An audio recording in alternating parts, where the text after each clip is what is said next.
জি। আমাদের সামনে বক্তব্য বিসমিল্লাহ রাখছেন রহমান। বিএনপির ভারপ্রাপ্ত চেয়ারম্যান জননেতা জনাব তারেক রহমান। জননেতা জনাব তারেক শুধু রহমান।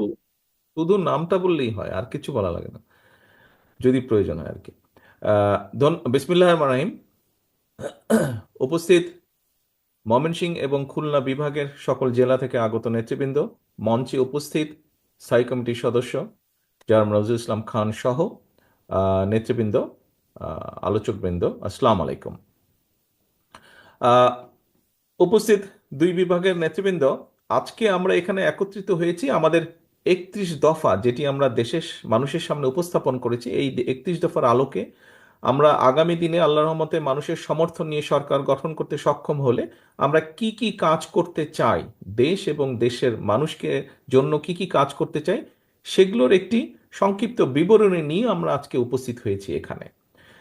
কেন্দ্র থেকে নেতৃবৃন্দ এসেছেন।